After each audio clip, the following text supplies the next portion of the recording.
சொல்லுது சாம்பல் புதன்.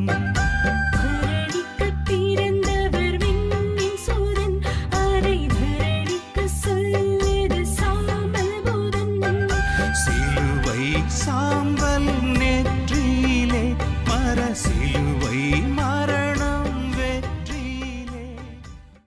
மனிதனை அன்பு செய்யாது, சக மனிதனோடு இருக்கக்கூடிய உறவுகளை வளர்த்துக் கொள்ளாது மேலும் மேலும் மேலும் நான் பகையை உருவாக்கிக் கொள்கிறேன் என்றால் உங்களுடைய இந்த தவ முயற்சிகள் மேற்கொள்ள முடியுமா? இந்த தவ முயற்சிகள் பழிக்குமா? நான் என்னுடைய சக தோழர்களோடு, சக குடும்பத்தார்களோடு, அக்க பக்கத்தார்களோடு நான் ஒரு நல்ல உறவோடு இல்லாமல் வாழ்ந்து வருகின்ற சூழ்நிலையில் இருந்து கொண்டே நான் ஈஸ்டர் பெருவிழாவை, உயிர்ப்பு பெருவிழாவை கொண்டாட முடியுமா?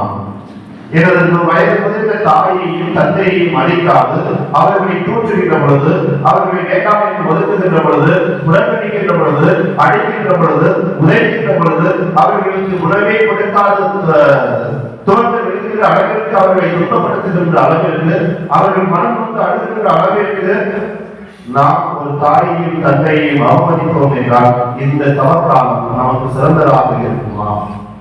நான் என்னுடைய சகோதரர்களோடு, சகோதரியோடு நல்ல உறவு இல்லாமல், நல்ல பண்பு இல்லாமல், நல்ல பாசம் இல்லாமல் நான் என்னுடைய சகோதரனோடு இருக்கக்கூடிய அந்த பகுதியை மேலும் மேலும் மேலும் வளர்த்துக் கொண்டு நான் சென்று கொண்டேன் என்றால் என்னுடைய இந்த தவக்காலம் ஒரு நல்ல காலமாக அமையுமா?